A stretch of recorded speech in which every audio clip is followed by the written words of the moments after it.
Hey everyone, this is Shane, president of Funder Intel. And today I have a guest, and he's the president of Lending Valley. They are a fintech company that serves as an all-around one-stop shop for business owners' capital needs.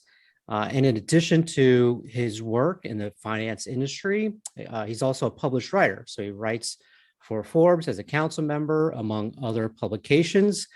And so my guest is Chad Otar. Chad, welcome. Thank you for having me, Shane. Appreciate it. No, glad you could be here. I mentioned a couple things, but, just give everyone a little bit more about your background and how you got into the fintech industry and kind of what you're up to now. Okay. Thank you for introducing me again. I'm Chad. I got into the industry of fintech about 15 years ago, before it was even coined fintech. We were just known as alternative financing. As everyone knew, we were known as the purchase of future receivables. A lot of people didn't even understand what that meant at that point in time. And we've evolved into something greater now that we're able to serve the small to mid-sized business community with such ease to access to capital, from where it was originally when we would only do merchant cash advances on credit card splits. This was either on a lockbox or a direct split on credit card sales. Now with the ACH product that came in, revolutionized everything. And as technology and the product that we had became a great mesh together to helping develop the fintech. So fintech basically helped us shape the way to being able to help small business owners to obtain capital much faster than your traditional sources. So with having the evolution of the two products merging together, it was just a great, mesh that went along and helped companies like me to being able to be at the point that we want to be at, to being able to make better decisions and faster decisions compared to your traditional sources. Okay. And so did you start out as working for direct funding companies or was it broker? And then how did that transition go? Okay, so I originally was in medical school at that time. I was in Columbia Med third year, and Okay. this was something that my brother got into, and I was literally just roaming around, and I was like, listen, I don't like what I'm doing. This is for mom and dad. My brother's like, listen, there's an emerging market called merchant cash advance. Come try it out. I was like, you know what? And it was spring break at that time, so I was like, let me try it out. Let me see what this is all about. So my brother's shop that he first opened up was a hybrid. We were brokering and they were funding at the same time. Okay. So it was me getting exposure from being able to see how the direct side worked and the brokering side worked. So I had that exposure that was able to help me mold myself into something of a hybrid as well at that point in time. So having that exposure, it helped me to being able to shape the way that my life was going to continue after that. Basically, what that means is I dropped out of Columbia Med School. I had a full scholarship. Wow. I even this got was kicked a out of my third, house. like the third year, like almost the last Yeah. part. Yeah. Wow. Yeah. And right now, like I just think about it the other day, me and my fiance were talking about it. It's like, had I gone to medical school, continued on the same path, I would have just been graduating now and being able to make the money that I'm probably not be able to make that if I was a doctor, but I make more than a doctor right now. So I'm humble about it. But so I started off as a broker. We were at that point in time, we were calling UCCs like everyone else. And I believe that's still the way that everyone goes about when you first start. And that time there was only about 5 different shops that you would be able to work with. And I remember like their names, like the back of my hand. It was Max Advance. It was, well, first off, let's not forget the pioneer of the industry. At that time, it was called Advance Me. And then New Logic came out. Yep. Yeah. And as we all know today, as Can Capital. So, and then there was Merchant Cash and Capital. There was, before they turned into Capitus, it was Strategic Funding Source. And their syndication side was Colonial. So when I speak about these companies, a lot of people that are in this industry now, they're like, who are these companies? I'm like, okay, most of these guys are gone, or they're like, I'm somewhere here. So it shows my age within the industry. Right. And that's how we started. And the first week that I was there, I actually funded what was it? Katie Nguyen. It was, as they used to say, those are like the hardest ones to close because it's a nail shop. You'll never be able to close them. And that was my first deal that I closed. And still to this day, she's actually a client of mine. No and I way. still fund her. And she's Wow. on my platform now, and I'm funding her. So it was a great experience to being able to carry some of the merchants that I've had for the past 15 years with me Sure. into business. And just to even, kind of back up a second with your transition, which seemingly is a topic today, more so than ever, as far as doing something in college that you may or may not like, and then figuring out that you don't want to do it for, certainly at least the immediate future, and switching to a different career. And it's benefited you because the happiness comes in, what are you doing something that you really love or would have loved more than, or hated the previous thing that you were going to college for, medical school and all that. I mean, because there's plenty of doctors and lawyers that change careers, right? And so Mhm. obviously it's worked out for you, and probably just in the happiness ways as well. Happiness is what I define my life with. Yeah. So, and that was basically me trying to make my mom and dad happy. Yeah. And it was not my eternal happiness. Yeah. When I started, when I was a broker, once the daily product came about, we were able to access bigger files. Before it was just, like I said, only on the credit card receivable. So when you start seeing, commission checks that are coming in and you're like, whoa, what's going on? And at that time I was only 21 or 22 years old, bringing in almost, four-figure checks at the end of the week. And it's like, okay, my motivation became the dollar. I was like, all right, let's do this. And Sure. at the end of the day, if you become a doctor, you're still helping people. Yeah. And with merchant cash advances, you're still helping people. So Right. it still has that eternal feeling of that I'm helping people at the end of the day. So that makes me happy. Plus, on top of that, with this industry, the more you put in, the more you get, and the more freedom you get. And freedom means happiness. I personally noticed after, maybe if it was working for my brother, I ended up going somewhere else, starting a sales division with another friend of mine for a merchant processing company at that point in time. And I noticed something and I was like, listen, I love what I do, but you know what? I can't work for someone else. Right. And from there, we started another, me and him quit. We started our own company. It was strictly brokering again. And from there, we started syndicating. Syndication opened up another opportunity to being able to make more money on top of what the normal commission was. So having that experience and having the broker experience, you learn a lot of different ways to maneuver around. And up until 3 years ago, I was still brokering. Right. And that's how Lending Valley came about. Me and my partner had a falling out. I was like, you know what? I'm still going to do what I love. And at that point in time, I was going through a lot of different changes in my life. I was moving out. I was getting ready to become, as my mom said, the big boy, to go figure out life. Right. So I was like, all right, I got this, mom. Don't believe in me. I got this. I started Lending Valley on a commission check. Wow. And I never looked back. And from there, I started as a micro funder.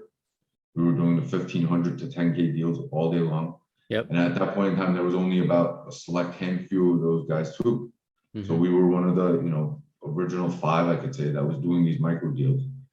And from there, it started trickling. But luckily, for my support team that I have, my underwriter, she's amazing.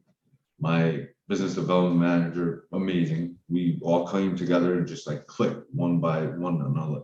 And it allowed us to grow Lending Valley for the past 3 years. And last year we were able to obtain a capital infusion. So we were like, you know what, let's open up the box. Let's do bigger deals. And just to, before you get into that, so we worked together a little bit, and that was right around your transition to Lending Valley as a full funder, right? So it was, a few years ago when I was working for a direct funder and you were a broker, and we worked together for a little bit, and then, I left that company and worked for a little while, and then we kind of circled back around, and I was like, all right, saw this Lending Valley company, and I'm like, oh, who's behind this? And then it was your name. I'm like, huh? No way. So congrats on that. But yeah, go ahead. Tell me about the capital infusion, because this is, a process a lot of brokers take nowadays. You're seeing a lot of people evolve into the syndication, right? They're brokering, they do syndication, start getting their feet wet, and then they go into a full-fledged funding company. Right. So I'll tell you from my own experience, when I first started syndicating, even before I was syndicating, broker, like I was just a typical broker. You know what I mean? Like I would try to max out points, this and that. And I started to realize like, this is not the right way of doing business. It didn't feel right anymore. So I was like, we're at the end of the day, I got into this industry because I had that motivation of wanting to help. But then it's real easy to get greedy in this industry too, because like I said, you're making good money. And if you're syndicating, you're making even better money. So when syndication came about, I personally was even scared to even put up $1,000 on my commission check at one point in time. I was like, oh no, I can't do that, and I realized that I'm having an eternal battle within myself. I was like, I'm here saying I'm trying to help out merchants, but then at the end of the day, I'm trying to max out their point, the points that we can make on the deal, but then I don't have the faith in the merchant to putting even $1,000. So something in my head just clicked, and I was like, you know what? I was like, I got into this industry to help people, not to, screw them over. And then from there, I felt comfortable because I started getting more open with the clients too. Like, listen, I understand this is high cost capital, but at the end of the day, if we could work on something together, I know we'll get you to the point that you want to be at. Let's come up with a game plan. So I started actually, how should I even say, started listening. So the transition from being a broker to a funder, it took me some time to adjust. You know what I mean? It was like, why aren't we, funding as much? Why aren't we doing the, why aren't we getting the max factor that we could try to get out of it, at the end? So it took me a while to actually get used to that mentality because it was a complete mentality shift. At the end of the day, now it's like, okay, I'm taking 100% of the risk of the file. So when we're underwriting, we still keep to underwriting guidelines. And what we've noticed through the time periods of, as I call like the different from the wild, wild west to the point where it's almost standard, then it goes to the wild, wild west. So it's all over the place. But we like to keep ourselves direct to the point, and we've actually weathered the pandemic as well. So we went through that as well. So we actually made good on that. And most of our clients, before debt collection companies were able to even attack them at that point in time, because that's what we were dealing with that as well. We called all of our merchants on the books and we emailed them saying like, listen, we understand that you guys are having a hard time possibly. If you guys want a lower payment, we're willing to work with you guys instead of working with somebody else. So we took that initiative. So we're always trying to better ourselves to being able to have a reputation where we're honest, we have the integrity. And so back to the original point, when syndication, when you start syndicating, you need to keep in mind, you're not only working for a commission check anymore, you're working for the money as well. And you want to make sure that you're going to get that money back. So it's a complete mentality shift. Right. And just for anyone who might be watching that isn't familiar with syndication, it is when you're putting your own money into a deal with the funding company. That's the direct funding company. So you're combining your funds to essentially, fund the deal and make a return on when they are paying it back. Correct. Yep. And so having that, it made me start realizing that we need to help instead. Yeah. If that makes sense. So yeah. But with most of these companies, when you're transitioning from a broker to a syndicate partner into a funder, you want to be able to make sure your books are good too, in order to be able to raise the capital that you're looking for. That's a very key part, right? So you kept everything in line, or did you have to kind of backtrack and fix things? Not fix, but I mean, just organize it better, your numbers or whatever the investors need. So the way that when we first started, we were doing spreadsheets. Like we were like, I wasn't opposed to technology. It was the fact that since we were such a small little baby company, every little penny counted at that point in time, so we're underwriting on spreadsheets. We were doing all that. But then I was like, you know what?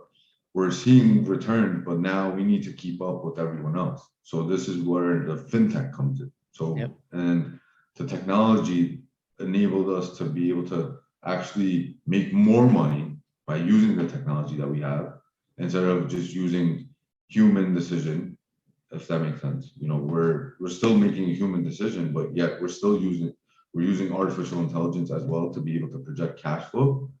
And Right. so it helped us to keep our default book down. So once we transitioned to looking for capital, we were prepared with the technology to being able to show the investor, like, listen, this is the technologies that we're using. This is the data points that we're using, meaning the information that we're pulling from other resources to making a decision. But at the end of the day, there is still a human touch. It's not going to be fully automated.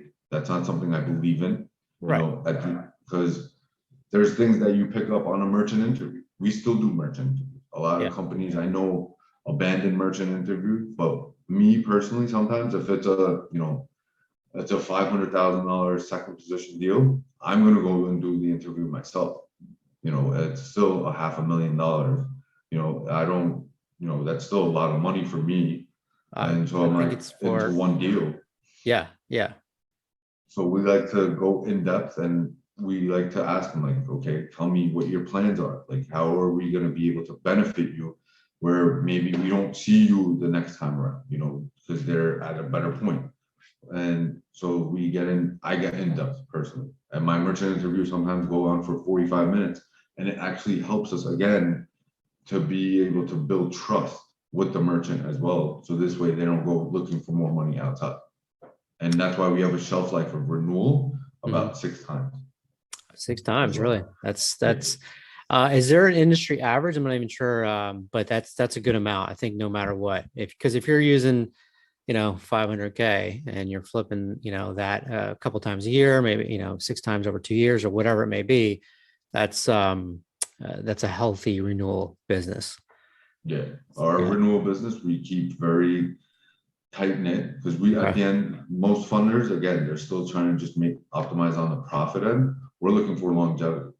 At the end, we're still going to make money, but we want to make it throughout the course of the time as well. So it helps us out to keeping the default book low, and it helps us to being able to use the capital that we get from them to other clients as well.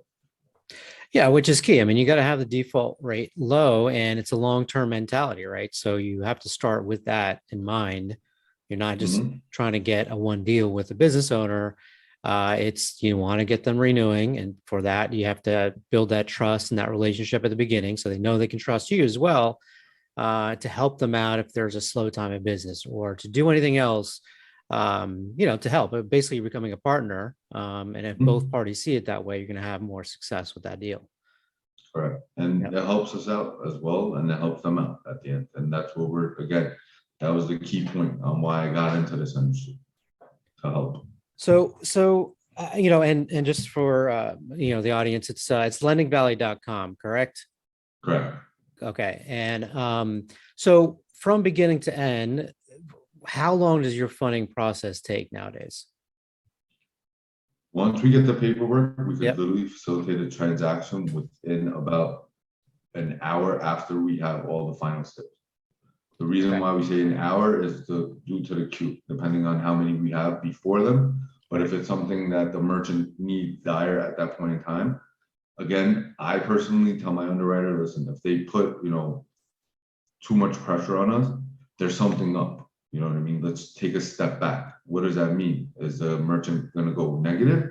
Or is it the fact that, I'm going to be honest about this, is it the broker that's trying to line it up so he can stack us back to back? Absolutely. Yeah. So even though, we do pride ourselves on being fast and efficient, but at the end of the day, if you force us to doing something, I don't feel comfortable about it right away.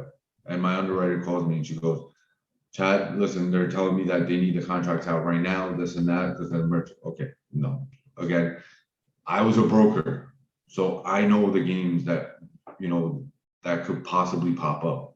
I'll be honest too. I've probably done it too. You know what I mean? So I know the ins and outs of how the broker mentality is, and I have the funder mentality.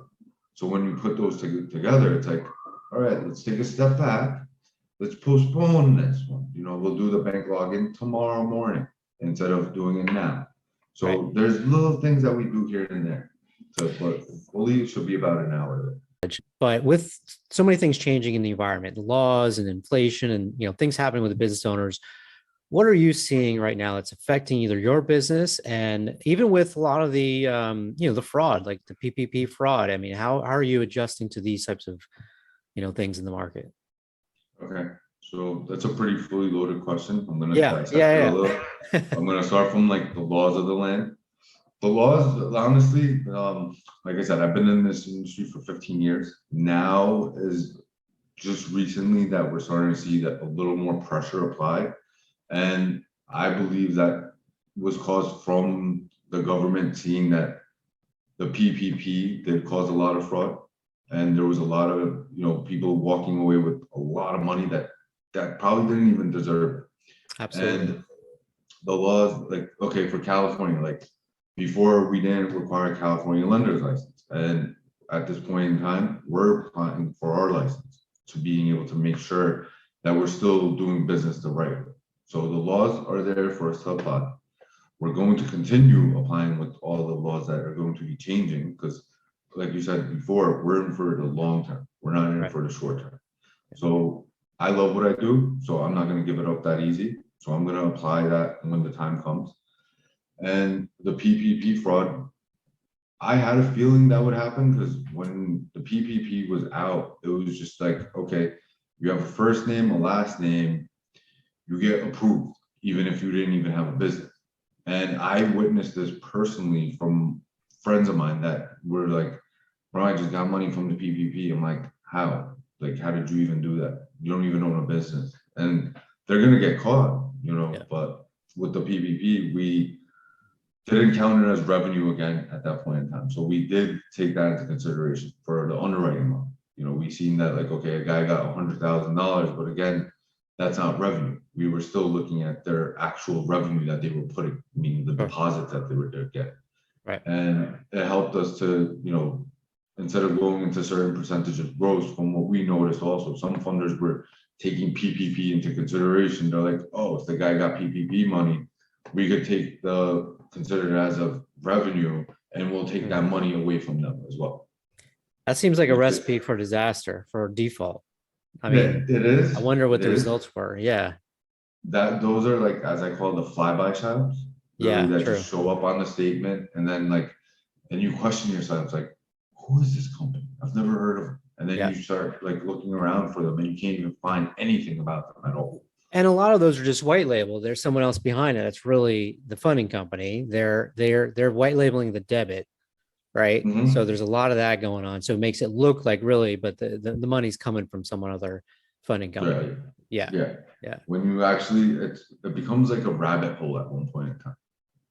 And then at the end of the rabbit hole, you find out who it is, and it's like, oh my God, it's you guys again? Or it's like, why do you do this? You know what I Right. mean? It's just like, come on, haven't we learned a lesson? But I guess everyone has their own business model that they're comfortable with, so, but again, I'm in it for the long term. These guys are literally in it for 6 months, and they'll come back with somewhere different. So with, kind of on the fraud part and PPP with that and how it ties in, have you enacted any other things in underwriting or software or anything like that that can detect whether it be fake bank statements or anything else along the lines since in the last like year and a half or so because of all these issues? Yeah, so we would, I know it's a little old school, but we would do direct bank logins.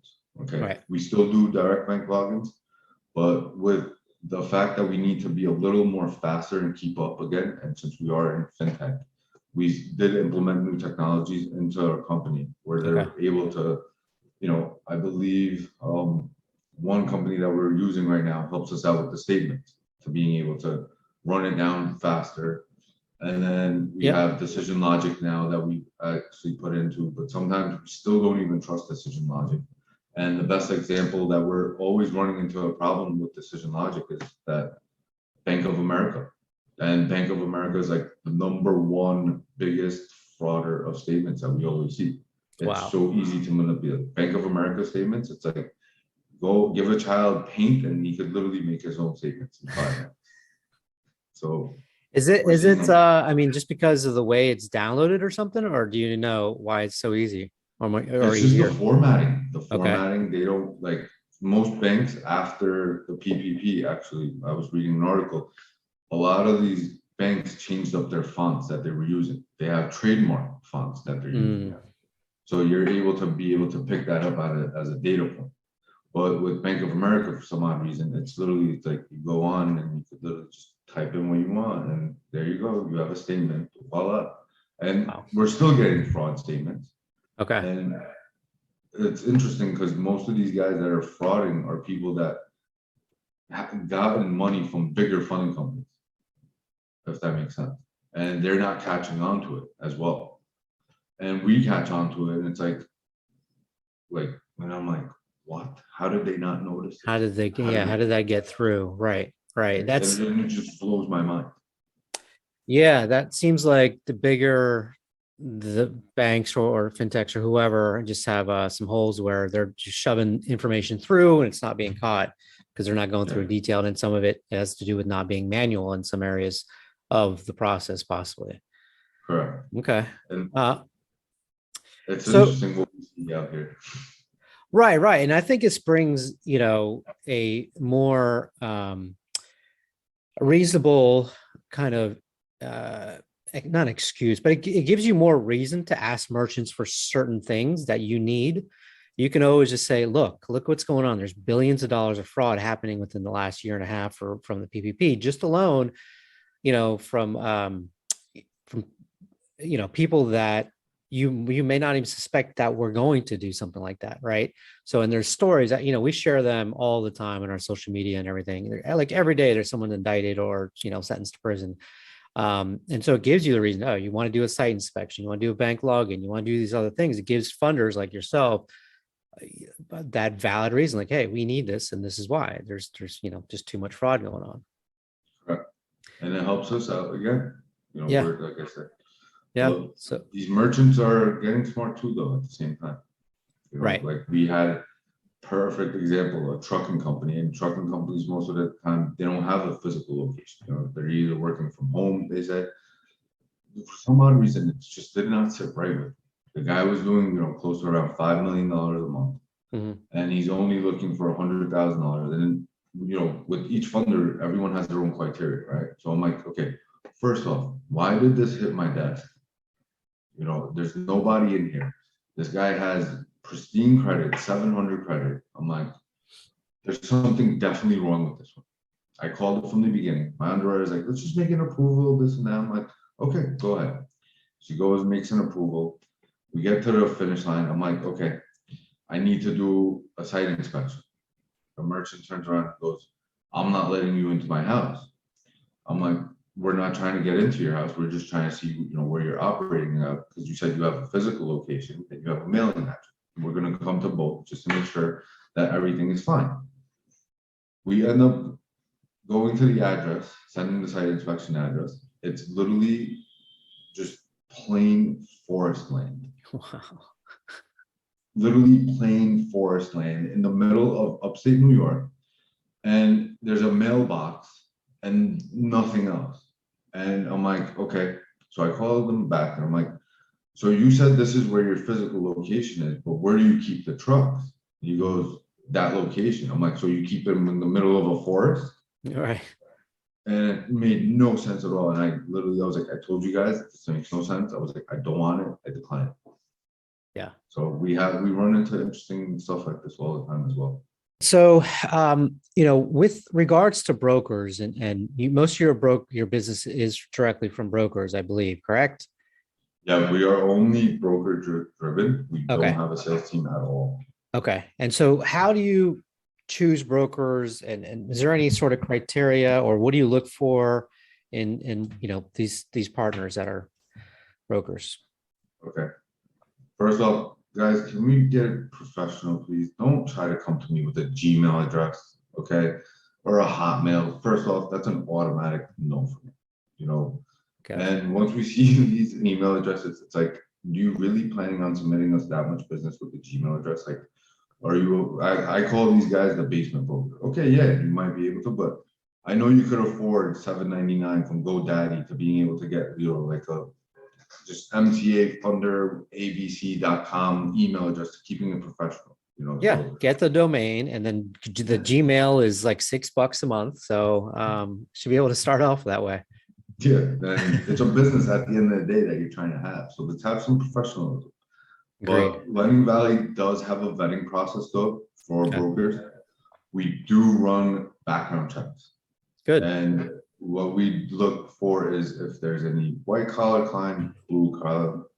But most of the time, if you've committed a blue, most of the time, we're not going to go and penalize you because you got caught smoking marijuana when you were 16 years old.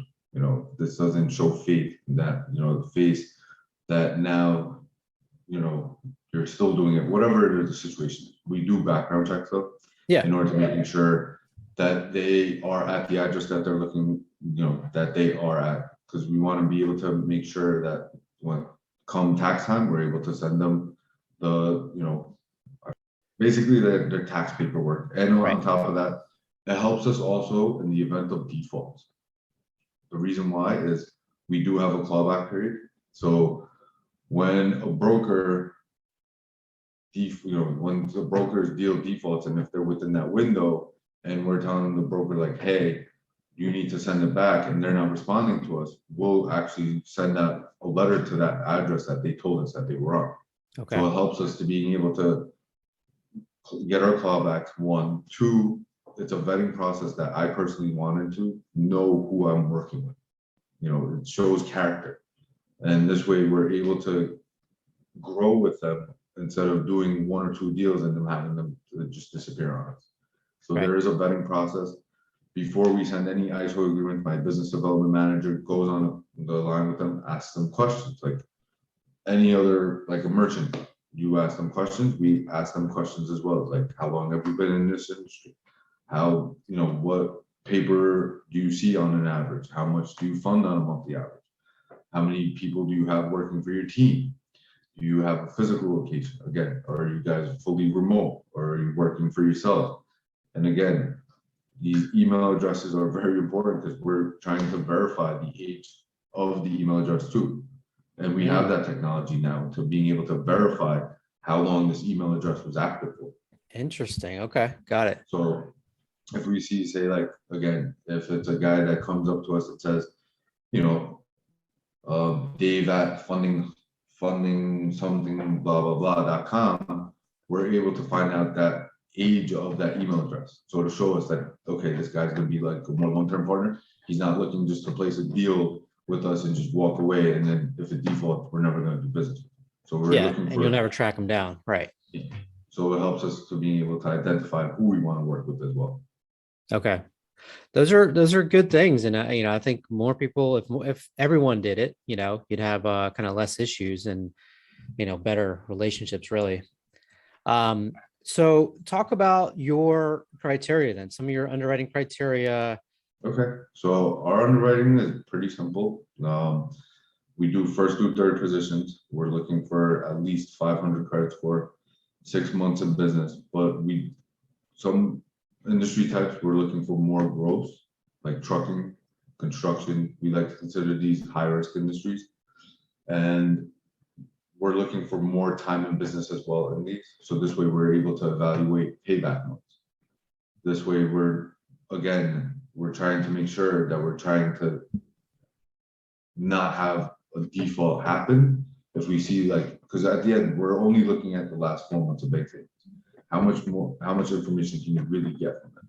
You're not. So what we do is, once we're doing the bank login, we look to see if there's, payback months on these industry types. And with the way that the world is going now, we were actually thinking maybe, extending the time and business period to being able to make sure that we're going to be able to get paid back on it. So we're playing around with the time and business now, but we haven't come to the conclusion on exactly how long we want it now for. But underwriting wise, we're not ever going to try to choke out the merchant. If we see that the first position funder already is taking 50% of their growth, that's not something that we're going to get into. Right. It's like, how much more can the guy endure on a payment? So we're always going to look out to see if as I call it, is there meat on the bone to being able to get something? If there Right. isn't, we're not going to do it. Just because we say we do first through third doesn't mean we're going to go and take a second position behind someone that's already taking 50%. Yeah. So our underwriting is practical.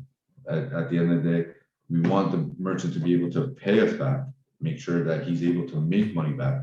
So I always ask the same question. I have my underwriter on the merchant interviews ask, are you sure you're able to pay this? You know, if there's any hardships, will you let us know? We're trying to get them to pay and continue on with business instead of just taking our money, doing what they need to do, and then never doing something again. So we're always trying to make sure that everything works for them. Got it. Got it. Yeah. I mean, got to get paid back. That's the name of the game. Yeah. Okay. And so your guidelines are on our site, and or at least some of them.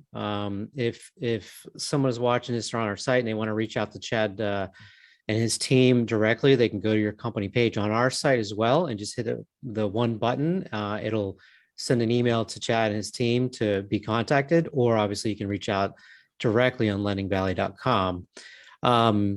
So are there other ways that they can follow you, social media or anything like that? Are you guys on? We're on Instagram Okay. right now, and I believe that we are working on our Twitter page. Okay. All right. I personally never believed in social media, but my marketing guy was like, it's the new thing, Chad. I know you're an old soul. You don't understand any of this. I'm like, yeah, I don't understand it. I don't like it. I'm like, this is why I pay you. Get it done. You know, at the end of the day. Right. And me personally, I didn't even open my Instagram. My Yeah. Instagram was opened by my marketing guy saying, because we need branding, as he said, and we need to put a face to the company. So now it's like, okay, I'm becoming a millennial and I'm going to have social media. It's important, but it's you got a lot going on. So I know your time, you got to have you delegate, right? So and actually last thing, Forbes, how often do you write for them? Is it kind of just random or? Honestly, it's random. I Okay. have like these days where I'm like, okay, like writing for me is therapeutic. Yep. So sometimes like when the hustle and bustle of, the MCA industry just gets to you, it's just me blowing off steam. So there's no real pattern to when I write. And it could be that one day, like, okay, I'm in the mood to write. Let me write something.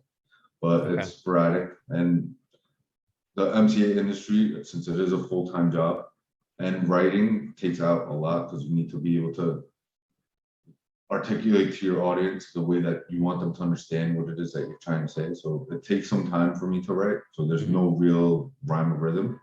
And the same way goes for the other publication, for the green sheets that I write for as well. There's no Okay. rhyme or rhythm. It's just Chad woke up this morning and he feels like writing something and he just writes something. Otherwise, it's nothing out of like a cookie cutter that they want me to do something every month. But I try to keep up, but I'm pretty horrible at it though. Right. Right. Well, your articles are good though. And that's it. It does take time, take some research, it takes some knowledge and know-how. And so folks can find him there as well on occasion. And I think he published one last month. So there's an article there. But listen, we're, about out of time. So I want to thank you again for coming on. Anything else for the audience? Just keep doing what you guys do. Follow your dream. If this is your dream, keep doing what you gotta do.